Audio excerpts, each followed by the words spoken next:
There was a moment in time where Val Kilmer wasn't just another actor, he was the actor.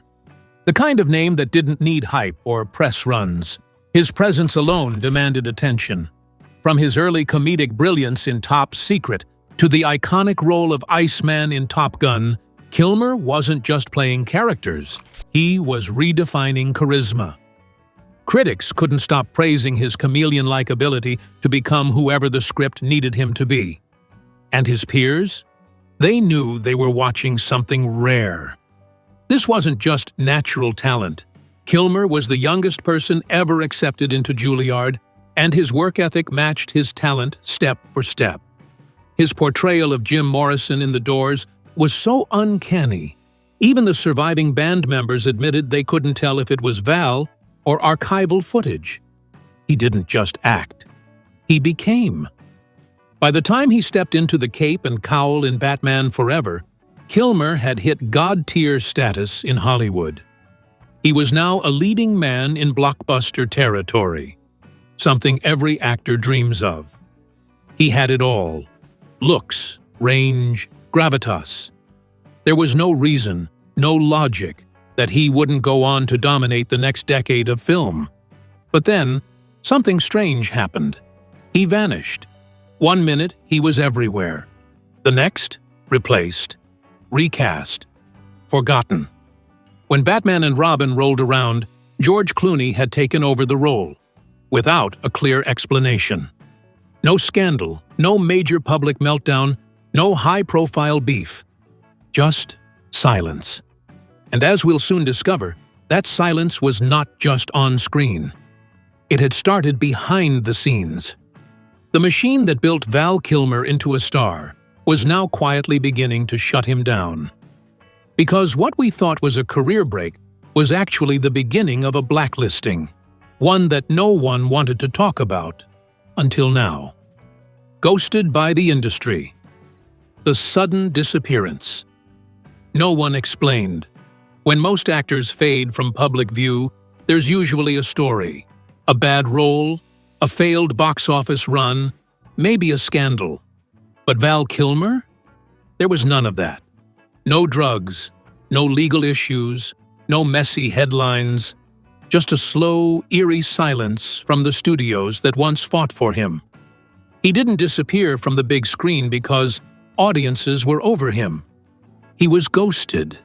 After Batman Forever, he should have been at the top of every casting list. But Hollywood quietly moved on. George Clooney was brought in for Batman and Robin, and Val's name just evaporated from major projects. No formal goodbye, no retirement, just radio silence. And for years, fans were left scratching their heads. What happened? Where did he go? Why wasn't one of the most gifted actors of his generation headlining films anymore? Years later, the truth would trickle out. First in whispers, then in interviews. Kilmer himself would go on to confirm what many feared. He wasn't burnt out. He was blacklisted. He didn't step away by choice. He was frozen out, silenced, shut down by the same industry that once worshipped him. But why? That's when the cracks started to show in the official narrative. People close to Kilmer said he was hard to work with, difficult, aloof. But the same could be said of dozens of A-list actors who never saw their careers torpedoed. The difference with Kilmer? He didn't play the game. He questioned power. He challenged the unspoken rules. And if you know anything about Hollywood, that's a quick way to get yourself exiled. But to make it stick, the industry needed a story, a reason, a reputation that would justify the silence. And so began the most classic cover-up tactic in the Hollywood playbook. Brand the star difficult. The difficult actor narrative, Hollywood's oldest weapon. When someone refuses to obey the unspoken rules of Hollywood, the industry doesn't call a press conference. They don't admit to retaliation. They smear quietly, efficiently, and permanently. And that's exactly what they did to Val Kilmer. It started with whispers on set, then one particularly damning interview from Batman Forever director Joel Schumacher, who publicly went in on Kilmer. He called him psychotic. He said working with Val was bliss when they weren't speaking. He painted a picture of a volatile, narcissistic actor who made life hell for everyone around him. And sure, Val was intense. He admitted it himself. He said he was passionate, headstrong, maybe even cocky at times. But let's be real, Hollywood is full of actors like that. From Christian Bale's infamous set rants to Russell Crowe throwing phones, being difficult has never stopped anyone from booking roles. In some cases, it practically cements your legend. So why was it different with Val? Because Kilmer wasn't just difficult. He was asking questions, challenging decisions, pushing back on power. He was intellectually difficult, and that's a much bigger threat. The difficult label wasn't about his behavior, it was about control. And once that word stuck, it gave studios all the cover they needed to leave his name off the call sheet. No one had to say it outright. No one had to blacklist him publicly. They just had to stop calling. Let the narrative do the work. And for Val, that silence was deafening. He watched roles dry up, heard projects pass him by, and for years, he didn't know why. Until one day, he did. Because Val wasn't the only one this happened to. Around the same time, other stars, big names, started quietly disappearing too. And that leads us to something even bigger. The island that broke him, when everything changed. If there was one project that turned Val Kilmer's blacklisting from suspicion to certainty, it was The Island of Dr. Moreau. What was supposed to be a wild, eccentric sci-fi thriller turned into a legendary disaster. Production was plagued with chaos, director swaps, script rewrites, egos clashing daily. But when the dust settled, all fingers pointed at one man, Kilmer. He was blamed for feuding with the original director, for not showing up, for slowing down production. But anyone who knows that set knows it wasn't just Val. Marlon Brando was showing up in pajamas, making up dialogue. The whole thing was a circus. So why was Kilmer the one punished? Because the narrative had already been planted. He was the problem child. So when Moreau tanked, he became the scapegoat. Never mind that the film was doomed from the start. Never mind that half the crew left before it was finished. The story was simple and clean. Val ruined it. After Moreau, his roles shrank. Budgets tightened. Studios got cold feet. A-list became B-list. And soon, even the indie world began to avoid him. That film didn't just flop, it flipped a switch. Hollywood was now done pretending. They weren't going to blacklist him quietly anymore. They were going to bury him. And the most haunting part? Val saw it happening. But he still believed the truth would win out. That talent would prevail. Until one day, even he couldn't ignore what was really going on. The Blacklist Confession. Val speaks the quiet. Heart out loud. There's something soul-crushing about watching an artist finally admit defeat. Not in their craft, but in their hope. In one of the most raw, heart-wrenching interviews of his life, Val Kilmer said it plainly. "I haven't had a studio job in 15 years." That wasn't a whisper. That was a scream. And it was the moment the world finally heard what had been happening behind closed doors. Kilmer explained that it wasn't just that roles stopped coming. It was that the system shut him out. He said he made mistakes, sure. He had ego, yes, but so does everyone in that business. What he didn't have? Willingness to conform. He was vocal, passionate, obsessed with the art. He treated the work like sacred ground. And he spoke up when he felt it was being disrespected. But in Hollywood, that kind of integrity doesn't get rewarded. It gets punished. And the way they punish you is silent. No warnings, no statements, just silence, like you never existed. Val described it like living in exile, watching others get roles he could have crushed. Watching a town he loved pretend he didn't exist. But the most tragic part?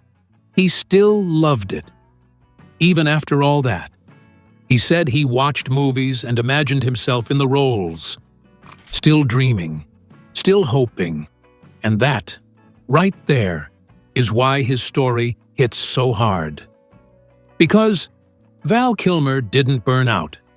He was burned down by an industry that demands silence and punishes soul. And now that Mel Gibson has finally spoken up, it's clear Kilmer was never crazy. He was right all along. Pattern of disappearances. The year Hollywood shut out its rebels. Something strange happened in the late 90s. Val Kilmer wasn't the only A-lister who suddenly stopped appearing on movie posters. Around 1998 to 1999, it was like the industry hit the mute button on several once powerful names. Brendan Fraser, Mel Gibson, Wesley Snipes. All went dark. Different careers, different circumstances, but the timing? Uncanny. Brendan Fraser later revealed he was blackballed after speaking up about an assault. Wesley Snipes got slammed with tax charges that many believe could have been resolved quietly, but weren't. And Mel Gibson? He was exiled after one of the biggest directorial hits of the decade. None of these disappearances felt random. They felt coordinated. And Mel would eventually say what nobody else dared to. He had paranoid suspicions about Hollywood's inner circle. He sensed the power dynamics, the walls closing in, the cold shoulders that started showing up everywhere. At first, he thought it was all in his head. But then the pattern kept repeating. And right there, buried, beneath public scandals and carefully packaged narratives, was a warning. Speak up, ask too many questions, or refuse to play the game, and Hollywood will make you vanish. So was Val Kilmer the first domino, or just the most obvious one? Mel's Western saloon analogy, the town with unspoken laws. Mel Gibson didn't just call out Hollywood, he decoded it. When asked about the vibe behind the velvet ropes, he didn't go with a PR-safe answer. Instead, he painted a picture straight out of a spaghetti western. He said Hollywood felt like one of those eerie saloon towns. You know the kind. Dusty roads, tense silence, and that one moment when a stranger pushes open the swinging doors and everything stops. The piano player freezes mid-note. The gamblers pause their hands. The locals glance sideways but say nothing. And then someone, always in a hushed, half-joking tone, warns, "Don't go near the house on the hill." That's how it felt, Mel said. A place full of people who all knew the truth, but were too scared to say it out loud. A place where silence was survival, and curiosity could cost you everything. And once you start asking the wrong questions or pushing the wrong boundaries, that's when they stop inviting you to the table. That's when your name becomes too risky. Mel's outlaw moment came after The Passion of the Christ. The film was a global box office phenomenon, hundreds of millions in revenue, but Hollywood didn't celebrate him. They punished him. Studios backed off. Calls stopped. He went from being the industry's golden boy to persona non grata. He had to produce and direct his own projects just to stay afloat. It didn't matter how successful they were. He had stepped out of line, and the town had gone quiet. Val Kilmer's exile followed the same chilling pattern. No one sent him a rejection letter. There was no official blacklist announcement, just silence. Casting agents suddenly forgot his number. Directors started looking the other way. Projects he was once attached to, quietly reassigned, meetings postponed, then canceled. It was death by 1,000, "We'll get back to yous." He didn't walk out of Hollywood. Hollywood closed the gates behind him. And here's the real kicker. Both Mel and Val eventually realized something most people never do. In Tinseltown, your career doesn't end with a bang. It ends with a whisper. One you don't hear until it's already over. Hollywood doesn't exile rebels loudly. It buries them in plain sight. And the second you notice what's happening, you're already too far outside the saloon doors to get back in. The Batman metaphor. Wearing the mask in a world of secrets. Val Kilmer's Batman Forever performance hit differently than the rest. While other Bruce Waynes were suave or charming, Kilmer played his Batman haunted, almost hollow. It was subtle, but powerful. Behind the mask, he wasn't a playboy. He was a prisoner. A man who'd seen too much and couldn't speak on it. Looking back now, that version of Batman feels like more than a character. It feels like a message. Was Kilmer trying to tell us something? Was his version of the caped crusader reflecting something he couldn't say in interviews or behind closed doors? Maybe that's why his Batman stood out. It wasn't just a role, it was a reflection. Of Hollywood, of himself, of the pressure to wear masks and play nice while witnessing things that were anything but heroic behind the scenes.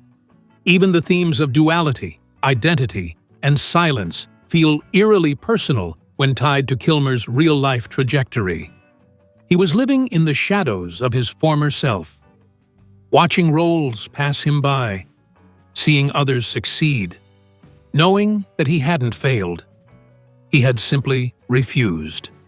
And when you refuse in Hollywood, you learn fast. They don't care about who you are. They care about how quiet you'll be. Kilmer's Batman was a warning, and we all missed it. The Epstein era and the island silence. Val's refusal to play along. By the early 2000s, Hollywood was humming with whispers. The kind that involved islands, private jets, and guest lists filled with the elite. When the Epstein scandal eventually broke wide open, people started looking back at the timeline, and suddenly, Val Kilmer's vanishing act made a lot more sense. Around the time Epstein's connections were quietly being protected, Kilmer was being erased. No arrests, no drama, just removed. Was that a coincidence?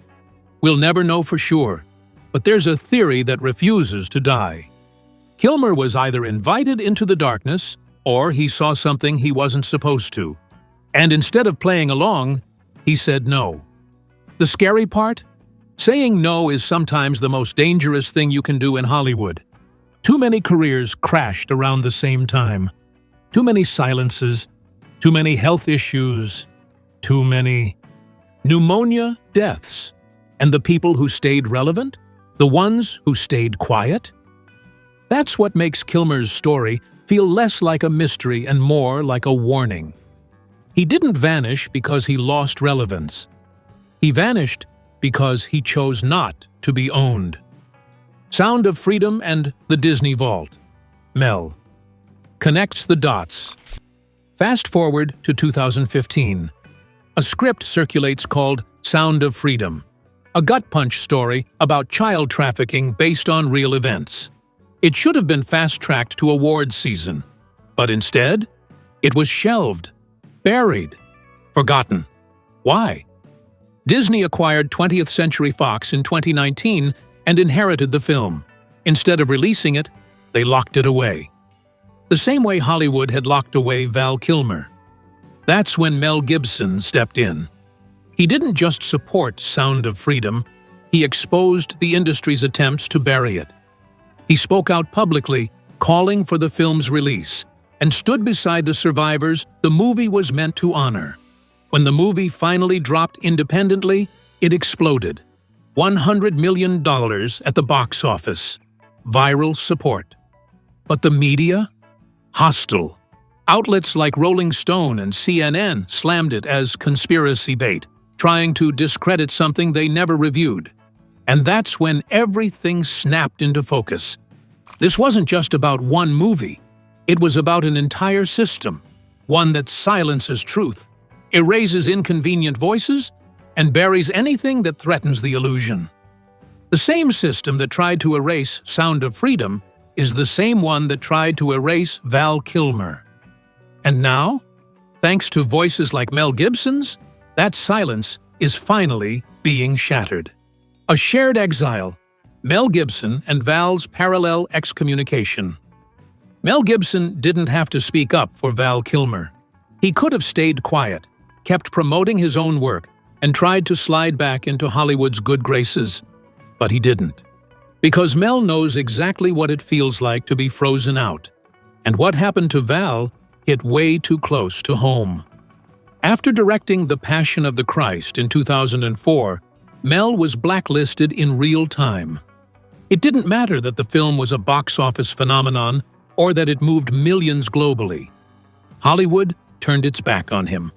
Suddenly, he couldn't get studio backing, couldn't get distribution, couldn't get meetings. He had to self-fund projects like Apocalypto and Hacksaw Ridge, the latter of which won multiple Oscars. And even then, he still wasn't welcomed back. Why? Because, like Val, Mel refused to be molded. He spoke too freely, stood on uncomfortable truths, and broke the unspoken laws of Hollywood loyalty. And when the media painted him with the same difficult brush they used on Val, it was clear. This was the punishment for stepping out of line. So when Mel began speaking out about Val Kilmer's disappearance, calling attention to how a man of that talent could be so quietly erased, it wasn't just friendship. It was solidarity. And here's the twist. Mel wasn't the only one who noticed. Robert Downey Jr., a comeback king himself, once publicly vouched for Mel.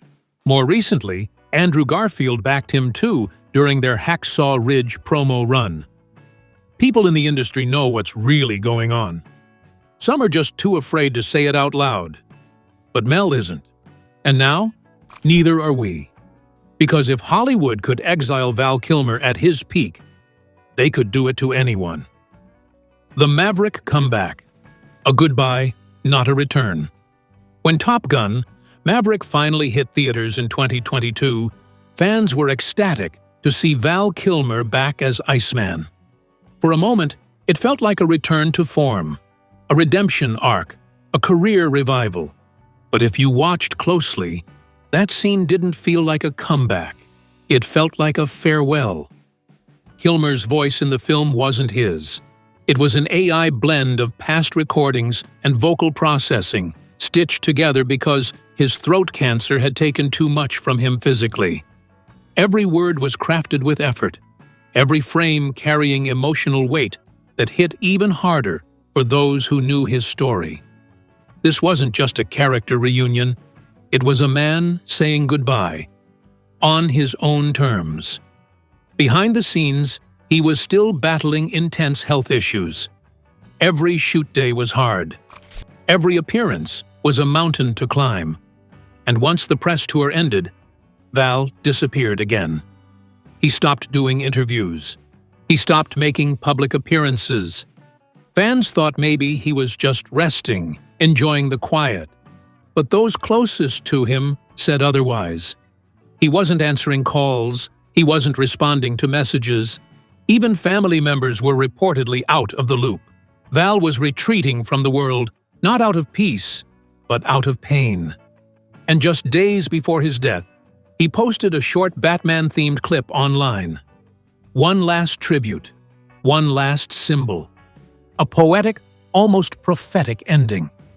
He was the first Batman to truly play the role like someone. Haunted. And now, we see why. Because Kilmer had seen the industry's mask for what it was. And behind it, he found nothing. The final days and the final truth. What really happened to Val Kilmer? Val Kilmer passed away on April 1st. The world hoped it was some cruel April Fool's hoax, but the truth was much colder. Officially, he died of pneumonia. But when you dig into the coroner's report, it paints a darker, sadder picture. Kilmer was severely malnourished. He had lingering infections, surgical wounds that hadn't healed. He was found with high levels of prescription painkillers, not enough to OD, but enough to tell a story. A story of chronic suffering, of a man in constant, quiet agony, physically and emotionally. The report raised red flags. Some of the infections could have been treated. Some of the wounds could have been addressed. But they weren't, because Val had stopped asking for help. He was done explaining his pain to people who didn't listen. He'd withdrawn from everyone, friends, family, the world. And in the end, it wasn't just pneumonia that killed him. It was Hollywood's silence. The kind of slow death that happens when you're ignored, discarded, and left behind. It's the same cause listed for other mysterious Hollywood deaths. Kim Porter, Andre Harrell, Heavy D, pneumonia. The all-purpose cover story, the industry's favorite disappearing ink. But Val's final days weren't just tragic. They were revealing. He didn't die bitter. He died isolated, but still painting, still journaling, still documenting. Like a man who knew he had to leave behind receipts. A record. A message. Val Kilmer didn't vanish because he failed. He vanished because he saw too much and said too little, until it was too late. So, if we're finally talking about him now, let's make it count. Because this wasn't just a fall from grace, it was a warning.